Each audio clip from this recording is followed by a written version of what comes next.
Este video tutorial te llevará al misterioso mundo de los transformadores a pulsos y su frecuencia de resonancia. Quiero dejar claro que no pretendo especular con el asunto de la energía radiante, solo expongo la experiencia que he obtenido a lo largo de este recorrido. Destaco de manera importante que siempre pido el conocimiento, la sabiduría y toda virtud existente al Dios que todo lo puede, y todo lo hago en el nombre de mi Señor Jesucristo. La honra y la gloria pertenecen a Él por siempre. Para empezar necesitaremos un controlador o driver para operar el dispositivo. Este se construye de la manera que indicaré. Posicionamos un integrado NE555. Se hace un puente entre el pin 6 y el pin 2. Se hace otro puente entre el pin 4 y el pin 8. Adicionamos una resistencia de 1 kΩ a positivo. Esta resistencia puede variar en su valor según el voltaje y la corriente que se desee dejar pasar por el MOSFET. En este caso estoy usando un MOSFET que trabaja a 10 voltios pulsados en el gatillo. Todos los datos referentes se hacen desde la hoja que nos proporciona el fabricante. Para una idea más clara recomiendo utilizar un simulador para ver el comportamiento del circuito. En estas gráficas podemos apreciar cómo se haría en un circuito real. Esto no quiere decir que este dispositivo opere igual al del simulador. Pueden existir algunas variantes, pero son pormenores. Se puede evidenciar claramente que podemos aumentar o disminuir la resistencia del pin 8, el cual nos proporciona el voltaje que requiere el gatillo del MOSFET. Si observamos el gráfico para PW, encontramos una fórmula la cual nos puede ser útil a la hora de hacer la simulación, trabajando pulsos a diferentes voltajes según la aplicación, o según el MOSFET que deseen operar. Si apreciamos en la escala inferior, también encontramos otro tipo de pulso útil para un convertidor buck. Este emplea una señal diente de sierra. También quiero dejar claro que un driver no sirve para todas las aplicaciones, solo para la que se diseñó. Eso como abuelo de pájaro. Colocamos un potenciómetro de 50K. El pin central del potenciómetro lo llevamos a la resistencia de 1 kΩ. El pin 1 o 3 lo llevamos al pin 7 del integrado. Posicionamos un condensador electrolítico de 100 o 220 microfaradios a 63 voltios o superior a 16 voltios con el pin positivo al pin 8 y 4 del integrado. El pin negativo lo llevamos a tierra. Este condensador nos ayudará a sostener un voltaje constante entre el pin 8 y 4. Ahora colocamos una resistencia de 100 ohmios o menor según consideren, entre el pin positivo y el pin 8 del integrado.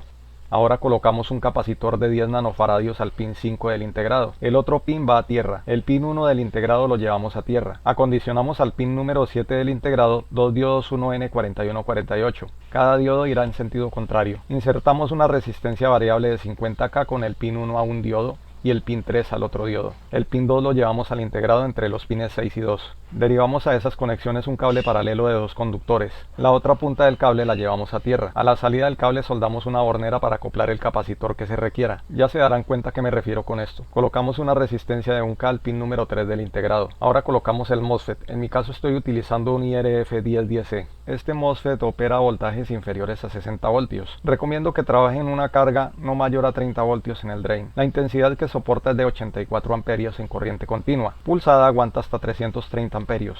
También recomiendo no abusar de él. Podemos ver otros parámetros adicionales como el GFS. Este dato nos ayudará para los cálculos de la resistencia en el gatillo.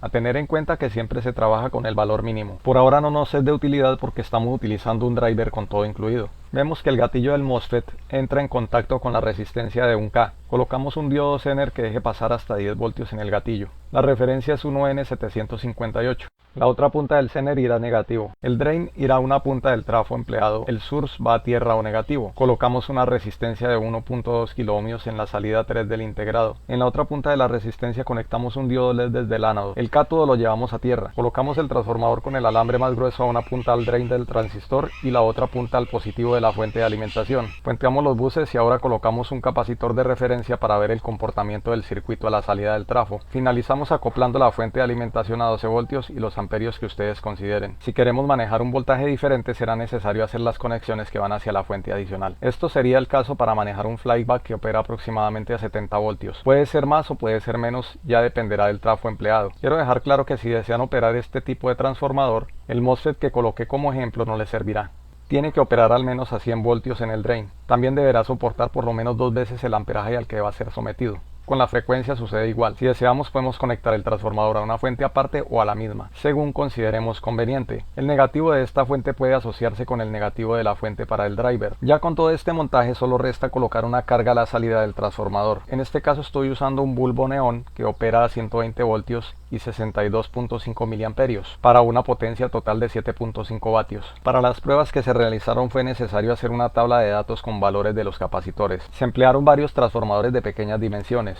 Varios de estos transformadores los he ido coleccionando, pero hasta ahora les he podido sacar provecho, ya que es mucha la información referente, pero nadie te indica cómo hacerlo sin tanto enredo. Pasemos a las pruebas. Para sostener una tensión constante he colocado este banco de capacitores en paralelo con un valor aproximado a 5200 microfaradios. Estos se colocan a la fuente para estabilizar cualquier pérdida. En la primera prueba empleé un transformador con 0.9 ohmios en el devanado primario y 77.6 ohmios en el secundario. Inserté un capacitor de 0.3 nanofaradios. El voltaje que entregó en el secundario fue aproximadamente 2.3 voltios y una frecuencia de 75.18 kHz. Noté recalentamiento del MOSFET. Esta temperatura sube en fracción de segundos, por eso es que hay que estar atentos verificando la temperatura y desconectando la fuente cuando esto suceda. A ese fenómeno le denominan avalancha. A un nanofaradio subió considerablemente a 71 voltios.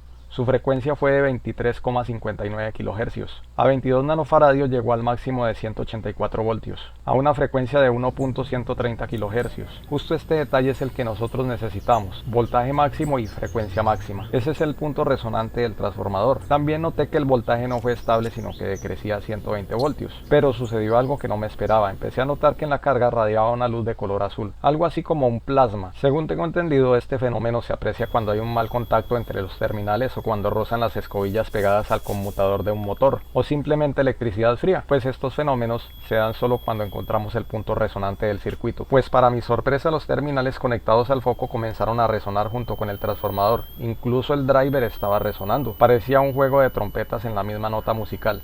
Quise verificar la corriente y el voltaje, pero no lo hice ya que estaba rayando el día. Así que decidí dejarlo para el día siguiente. Proseguí colocando un capacitor de 56 nanofaradios. Su voltaje fue de 168 voltios y una frecuencia de 894.6 Hz. La sintonización más adecuada se hará con los dos potenciómetros. Al secundario del transformador colocamos las puntas del multímetro para ir verificando el voltaje. Es conveniente colocar una carga a la salida, con eso se podrá encontrar el punto resonante del transformador. Para la segunda prueba usé un transformador laminado con 2 ohmios de resistencia en el primario y un secundario con 87.8 ohmios de resistencia. Usé un capacitor de 3.3 nanofaradios. El voltaje fue de 34.06 voltios y 6.747 kHz de frecuencia. Coloqué un capacitor de 10 nanofaradios. El voltaje llegó a 168 voltios con una frecuencia de 2.243 kHz y dije, este es el punto resonante. El otro capacitor que coloqué fue uno de 15 nanofaradios y el voltaje decreció a 75.5 voltios con una frecuencia de 1.625 kHz. Hice pruebas con otros transformadores, incluyendo los que traen núcleo de ferrita. A continuación veremos cómo se sintonizan los potenciómetros para variar frecuencia y tiempo de pulso.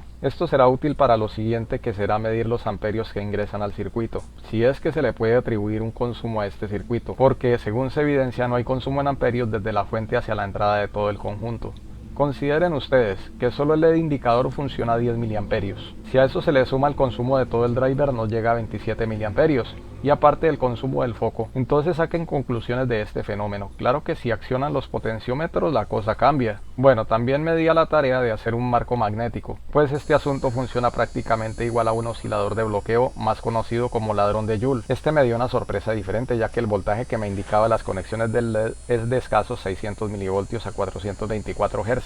A este no le hice ninguna prueba, pero en otras pruebas que realicé hice la carga de una batería con este controlador. Solo usé una bobina con núcleo de aire a 200 espiras con AWG24. Comencé la carga y verifiqué el voltaje de entrada muy escaso, pero lo que no me explico es cómo una batería puede ser cargada con un voltaje tan bajo, con escasos 6 voltios de entrada. Sorprendentemente el voltaje empezó a aumentar en la carga de la batería. El capacitor que empleé fue de 56 nanofaradios. Bueno, para finalizar, este es un adelanto de mi próximo video tutorial, en donde aprenderemos a construir una célula de hidrógeno reduciendo el voltaje e incrementando el amperaje para mejorar la producción. Espero que este video tutorial haya sido de su agrado. De ser así, los espero nuevamente en tu canal Master Machine. También los invito a suscribirse a mi canal, con eso cada vez que suba un video tutorial, YouTube les informará acerca del nuevo video. Les habló John Alexander Carvajal Medina, desde Prado, Tolima, Colombia.